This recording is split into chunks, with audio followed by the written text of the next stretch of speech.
आप सबको जय मसीह की अजीज़ों। मैं सुमन विश्वासमल एक बार फिर आपके सामने आई हूँ अपने आज के इस एक और वीडियो को लेके। मेरे आज के इस वीडियो में मैं आप सबका स्वागत करती हूँ। अजीज़ों, आज हम बात करेंगे पवित्र बाइबल में से मरकुस की किताब, उसका 9वां अध्याय, उसकी 14 से लेकर 29 आयत तक, जहाँ पर जिक्र है दुष्ट आत्मा ग्रस्त बालक को चंगा करना। अजीज़ों, हम सब जानते हैं कि हमारे मसीह समाज में इन दिनों 40 दिन के रोज़े चल रहे हैं और बहुत सारे लोग इन दिनों में रोज़े रखते हैं, उपवास रखते हैं। लेकिन वो उपवास क्यों रखते हैं? वो उपवास रखते हैं मसीह के निकटता में आने के लिए, और जो मसीह ने, प्रभु यीशु मसीह ने हमारे लिए क्रूस पर जान दी, वो उसकी याद को इन उपवास के ज़रिए से ताज़ा करते हैं। लेकिन क्या हमारा प्रभु यीशु मसीह के लिए हमारा भूखे रहकर उपवास करना ही काफ़ी है? क्योंकि जब हम सही रीति से उपवास नहीं करते तो हम अपने परमेश्वर प्रभु यीशु मसीह के लिए तैयार नहीं हो पाते और उसकी वो इच्छा को हम अपने जीवन में पूरा नहीं कर पाते, या हम उससे वो अधिकार नहीं प्राप्त कर पाते जो वो हमें देना चाहते हैं, जैसे कि यहाँ पर इन चेलों के साथ हुआ। आइए हम देखेंगे आज के इस वचन में। यहाँ लिखा है 14वीं आयत में, जब वह चेलों के पास आया तो देखा कि उनके चारों ओर एक बड़ी भीड़ लगी है और शास्त्री उनके साथ विवाद कर रहे हैं। उसे देखते ही सब बहुत आश्चर्य करने लगे और उसकी ओर दौड़कर उसे नमस्कार किया। उसने उनसे पूछा, तुम इनसे क्या विवाद कर रहे हो? भीड़ में से एक ने उत्तर दिया, हे गुरु, मैं अपने पुत्र को जिसमें गूंगी आत्मा समाई है तेरे पास लाया था। जहां कहीं वह उसे पकड़ती है वहां उसे पटक देती है और वह मुंह से फेन ले आता है, दांत पीसता है, सूखता जाता है। मैंने तेरे चेलों से कहा कि वे उसे निकाल दे, परंतु वे उसे निकाल ना सके। यह सुनकर उसने उनसे उत्तर देके कहा, हे अविश्वासी लोगों, मैं कब तक तुम्हारे साथ रहूंगा और कब तक तुम्हारी सहूंगा? उसे मेरे पास लाओ। यहाँ पर यीशु मसीह को ये पसंद नहीं आया कि वो व्यक्ति जिसके बेटे के अंदर दुष्ट आत्मा थी और उसकी स्थिति बहुत ही खराब थी, और वो उसे चेलों के पास लेके गया और चेले उसको नहीं निकाल पाए। क्यों यीशु मसीह को पसंद नहीं आया? क्योंकि जब चेले उसको नहीं निकाल पाए तो वहां पर जो शास्त्री जो थे, जो वचन को समझते थे, जानते थे, वो उसके साथ वाद विवाद करने लगे और इसकी वजह से वहां पर यीशु मसीह की या उसके चेलों की सही सही गवाही नहीं फैल रही थी। और दूसरा कारण ये भी था क्योंकि यीशु मसीह ने अभी तक चेलों को अधिकार नहीं दिया था कि वो उस दुष्ट आत्मा को निकाल सके। हमारे मन में सवाल आता है कि यीशु मसीह ने उनको अधिकार क्यों नहीं दिया था? क्यों चेले उसको निकाल नहीं सके? उसका सिर्फ एक ही उत्तर है अजीजों, वो ये कि जब दूल्हा खुद उनके साथ था, जब काम करने वाला परमेश्वर खुद उनके साथ था, अभी उनको काम करने की जरूरत नहीं थी, बल्कि अभी उनको काम करना सीखने की जरूरत थी। लेकिन उनके काम सीखने से पहले वो व्यक्ति अपने बेटे को, जिसकी स्थिति बहुत भयानक थी, दुष्ट आत्मा ने उसके बेटे को भयानक रीति से परेशान कर रखा था, वो उसे बजाय यीशु मसीह के पास लाने के उसके चेलों के पास ले गया, जबकि वो लाया यीशु मसीह के ही पास था। क्योंकि उस व्यक्ति का विश्वास जो था वो डगमगाता हुआ विश्वास था, इसलिए वो यीशु मसीह के पास आने की बजाय या उसका इंतजार करने की बजाय वो उसे चेलों के पास ले गया, क्योंकि चेले अभी तक इसके लिए तैयार नहीं थे और चेलों ने अभी तक इसके लिए कोई तैयारी नहीं करी थी, क्योंकि दूल्हा अभी उनके साथ था। यीशु मसीह ने उस व्यक्ति से क्यों कहा कि उसे मेरे पास लाओ? क्योंकि सिर्फ एक यीशु मसीह ही था जो हर एक बात के लिए पूरी तरीके से तैयार था। शैतान का हर रीति से सामना करने के लिए यीशु मसीह तैयार था। उसने वो तैयारी कब करी थी अजीजों? उसने तैयारी करी थी वो 40 दिन, जब वो बपतिस्मा लेने के बाद जब पवित्र आत्मा उसके ऊपर उतरा और वो सीधा जंगल में चला गया। यही वो समय था जब यीशु मसीह भूखा और प्यासा रह के और अपने आप को संसार से बिल्कुल अलग करके वो अपने परमेश्वर पिता की इच्छा को पूरा करने के लिए तैयारी कर रहा था। शैतान का सामना करने के लिए वो तैयारी कर रहा था और इसके बाद यीशु मसीह पूरी तरीके से तैयार हो चुका था। यही कारण था कि जब उसके बाद जब वो 40 दिन और 40 रात उपवास में रहा, जब शैतान उसके पास आया, उसने 3 जो आजमाइशें उसके ऊपर डाली और वो उसमें सफलता पूर्वक जो है वो उसको पार कर पाया और उसने शैतान को अपने पास से भगा दिया। और यहाँ पर भी यीशु मसीह पूरी तरीके से तैयार था। जिस तरीके से यीशु मसीह यहाँ पर पूरी तरीके से तैयार था शैतान का सामना करने के लिए, वैसा अभी चेले तैयार नहीं थे, क्योंकि अभी चेले जो अपने गुरु के साथ थे और अभी उनका सीखने का समय चल रहा था। यही कारण था कि यीशु मसीह को उस व्यक्ति की वो बात अच्छी नहीं लगी।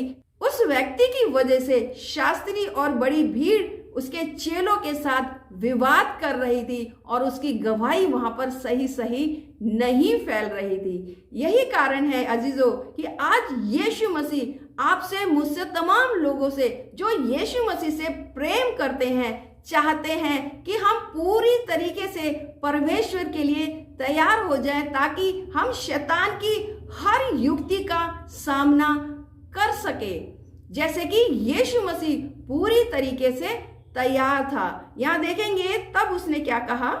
यह सुनकर उसने उनसे उत्तर देके कहा, हे अविश्वासी लोगों, मैं कब तक तुम्हारे साथ रहूंगा और कब तक तुम्हारी सहूंगा, उसे मेरे पास लाओ। और यीशु मसीह ने उनको यहाँ पर एक तरह से डांटा और कहा कि मैं कब तक तुम्हें सहता रहूंगा, तुम्हारे अविश्वास को मैं देखता रहूंगा, तुम्हारे डगमगाते हुए विश्वास को मैं देखता रहूंगा। उसे तुम चेलों के पास क्यों लेके गए, उसे तुम मेरे पास लाओ, क्योंकि मैं पूरी तरीके से तैयार हूं शैतान का सामना करने के लिए। और तब फिर क्या हुआ, दुष्ट आत्मा ने उसको यहाँ तक तंग किया था कि वो लड़का बहुत कमजोर हो गया था और वो लोग उससे चाहते थे कि उस दुष्ट आत्मा को उसके चेले निकाल सके, जिसके लिए चेले अभी तक तैयार नहीं थे। उसने इसे नष्ट करने के लिए कभी आग कभी पानी में गिराया, परंतु यदि तू कुछ कर सके तो इस पर तरस खाकर हमारा उपकार कर। और यहाँ पर भी वो व्यक्ति का विश्वास पूरी तरीके से यीशु मसीह के ऊपर नहीं था और उसने यीशु मसीह को उसके चेलों के समान ही समझा। उसे ये विश्वास नहीं हो रहा था कि यीशु मसीह इतनी भयानक दुष्ट आत्मा को निकाल सकेंगे। और तब यीशु मसीह ने उसको जवाब दिया, यदि तू कर सकता है, ये क्या बात है, विश्वास करने वाले के लिए सब कुछ हो सकता है। और यीशु मसीह ने उसको उसके अविश्वास का उल्हाना दिया। यीशु मसीह को उसका अविश्वास पसंद नहीं आया और यीशु मसीह ने उससे कहा कि विश्वास करने वाले पर यदि तू विश्वास करेगा तो सब कुछ हो सकता है, क्योंकि यीशु मसीह यहाँ पर पूरी तरीके से तैयार था। सिर्फ देरी थी तो उस व्यक्ति के विश्वास करने की। बालक के पिता ने तुरंत गिड़गिड़ा कर कहा, हे प्रभु, मैं विश्वास करता हूँ, मेरे अविश्वास का उपाय कर। और यहाँ पर फिर वो व्यक्ति जो अभी तक अविश्वासी हो रहा था वो बहुत ही गिड़गिड़ाने लगा और यीशु मसीह से कहा कि मेरे अविश्वास का उपाय कर, तू मेरे लिए कुछ ऐसा कर जिससे मेरा अविश्वास खत्म हो जाए और मैं पूर्ण रीति से तेरे ऊपर विश्वास कर सकूं। और जैसा उसने चाहा वैसा यीशु मसीह ने उसके लिए किया। और यहाँ पर यीशु मसीह ने अपने अधिकार का प्रयोग करा, क्योंकि 40 दिन और 40 रात जंगल में रहने के कारण अब दुष्ट आत्मा भी उससे डरने लगी थी, बीमारियां परेशानियां भी उससे डरने लगी थी। यही कारण था कि यहाँ पर जब यीशु मसीह ने दुष्ट आत्मा को डांट कर कहा, हे गूंगी और बहरी आत्मा, मैं तुझे आज्ञा देता हूं उसमें से निकल आ और उसमें फिर प्रवेश ना करना, तब वह चिल्लाकर और उसे बहुत मरोड़ कर निकल आई और बालक मरा हुआ सा हो गया। यहाँ तक कि बहुत से लोग कहने लगे कि वो मर गया। उस दुष्ट आत्मा ने उसकी इतनी बुरी हालत कर दी थी, लेकिन यीशु मसीह के हाथ में अधिकार आ गया था। उसने भूखे रह के, उपवास रख के, अपने आप को पवित्र करके, उसने अपने आप को पवित्र कैसे बनाया था, अपने आप को हर बुराइयों से उसने बचा के रखा हुआ था। वो जंगल में रहा था, वो अपनी किसी भी बात के कारण या किसी भी ऐसे काम के कारण जो वो अशुद्ध नहीं हुआ था, यही कारण था कि उसको अधिकार मिल गया था बीमारियों पे, दुष्ट आत्माओं पे। चाहे कितनी भी भयानक दुष्ट आत्मा क्यों ना हो, वो यीशु मसीह से, हमारे यीशु मसीह से डरती थी। और जैसे यीशु मसीह ने उसको डांटा और आज्ञा दी और वो उस बच्चे को छोड़कर, उस बालक को छोड़ के चली गई। और जब चेलों ने उससे अंत में पूछा कि हम उसे क्यों ना निकाल पाए, इसे हम देखेंगे मत्ती की किताब उसका 17 अध्याय उसकी 21 आयत में, यह जाति बिना प्रार्थना और उपवास के नहीं निकलती। हाँ अजीजों, चेले उसको क्यों ना निकाल पाए? क्योंकि चेलों ने प्रार्थना और उपवास अभी तक नहीं किए थे। चेलों को अभी अधिकार नहीं मिला था। चेले अभी तक तैयार नहीं थे, क्योंकि अभी दूल्हा उनके साथ था। लेकिन अजीजों, ये रही चेलों की बातें। लेकिन आज के युग में जब हम अपने परमेश्वर प्रभु यीशु मसीह की क्रूस को याद करते हैं और उसके लिए उपवास करते हैं, तो हमारा उपवास करना, भोजन को छोड़ना, ये सब हमारा तभी सार्थक हो पाता है जब हम उपवास के साथ साथ अपनी हर बुराई को भी छोड़ने का प्रयास करें, जिससे कि हम निरंतर प्रभु यीशु मसीह की निकटता में बढ़ते चले जाएं। क्योंकि जब हम उसकी निकटता में बढ़ते चले जाते हैं, तब फिर वो हमें हर एक चीज पर, चाहे वो बीमारी हो, चाहे वो दुष्ट आत्मा हो, हर एक के ऊपर वो हमें अधिकार देता है। क्योंकि जब हम यीशु मसीह की निकटता में बढ़ते हैं, तब हमारा जो है आत्मिक युद्ध जो है शैतान और उसकी सेना के साथ चलता है। और तब क्या होता है? तब हमें मजबूत होने की जरूरत होती है। ये लिखा है इफिसियों उसकी 6 बाब उसकी 10वीं आयत में लिखा है, मैं इसलिए प्रभु में और उसकी शक्ति के प्रभाव में बलवंत बनो, परमेश्वर के सारे हथियार बांध लो कि तुम शैतान की युक्तियों के सामने खड़े रह सको। क्योंकि हमारा ये मल्ल युद्ध लहू और मांस से नहीं, परंतु प्रधानों से, अधिकारियों से और संसार के अंधकार के हाकिमों से और दुष्टता की आत्मिक सेनाओं से है जो आकाश में है।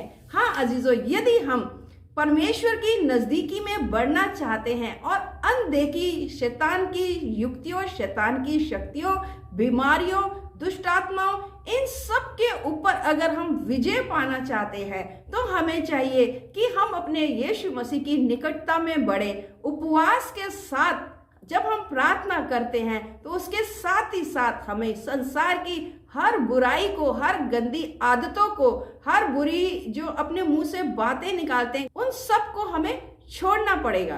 क्योंकि चेले तो उसकी दुष्ट आत्मा को इसलिए नहीं निकाल पाए क्योंकि वो तैयार नहीं थे, क्योंकि यीशु मसीह उनके साथ था और उन्हें अभी काम करने की जरूरत नहीं थी। लेकिन हम आज, जबकि यीशु मसीह हमारे पास नहीं है, लेकिन हमारे पास है पवित्र आत्मा जो हमारी दुर्बलता में सहायता करने को तैयार है। इसलिए हमें जरूरत है परमेश्वर में बलवंत बनने की, जिससे कि हम शैतान की हर युक्तियों को हरा सके, उसका सामना करके। आइए हम प्रार्थना करें। धन्यवाद यीशु, धन्यवाद धन्यवाद धन्यवाद पवित्र आत्मा, आज के नए सुंदर समय के लिए तेरे नाम का धन्यवाद चढ़ाती हूँ प्रभु। सचमुच में तू बहुत महान, सामर्थ्य, दयालु और प्रेमी है खुदा। तू हमसे कितना प्रेम करता है प्रभु, क्योंकि जब तू संसार से गया पिता परमेश्वर, तब तूने हमारे लिए, हमारी सहायता के लिए पवित्र आत्मा को हमारे लिए दे दिया यीशु। तू सचमुच में तू दयालु है प्रभु जी। तू अपने बच्चों को कभी भी अकेला या अनाथ नहीं छोड़ता यीशु मसीह जी। तेरा धन्यवाद चढ़ाती हूँ प्रभु हर एक बात के लिए पिता परमेश्वर। तुझसे प्रार्थना करती हूँ प्रभु उन तमाम लोगों के लिए प्रभु जो तेरे लिए उपवास रखते हैं प्रभु, वो भूखे और प्यासे रहते हैं खुदा पिता परमेश्वर। तू उनमें से हर एक के ऊपर दया करना पिता, कि उनका उपवास प्रभु जी व्यर्थ न जाने पाए पिता परमेश्वर। तू उनको वो समझ और वो बुद्धि दे देना खुदा, वो आत्मा दे देना खुदा, जिससे कि पिता परमेश्वर वो हर बुराई से अपने आप को बचा के रखे प्रभु जी। अपने खुद के ऊपर वो सदा निगरानी करते रहे खुदा, जिससे कि खुदा वो तेरे लिए, तेरी निकटता में बढ़ने के लिए लगातार वो कोशिश करते रहे प्रभु जी, और तुझसे प्रभु जी उस अधिकार को प्राप्त करे जो तू उन्हें देना चाहता है यीशु मसीह जी। उद्धारकर्ता पवित्र स्वामी, मैं तेरा धन्यवाद करती हूँ कि तू प्रार्थना का सुनने वाला परमेश्वर है। आज भी तू हमारी प्रार्थना को सुनता है खुदा पिता परमेश्वर। दुआ मांगती हूँ हर एक के लिए पिता परमेश्वर, जिसको तेरी जरूरत है, चाहे वो कमजोरी हो, लाचारी हो, या किसी भी किस्म की दुष्ट की युक्तियों से वो घिरा है पिता परमेश्वर। तू हर एक के ऊपर दया कर, जिससे कि पिता परमेश्वर उनका विश्वास तुझ पे बढ़ता चले जाए, वो तेरी निकटता में बढ़ते चले जाए, तेरे नाम की गवाही दे सके खुदा। तेरे हाथ में हर एक को सौंपते हुए पवित्र यीशु मसीह नासरी के नाम से मांग लेती हूँ, आमीन।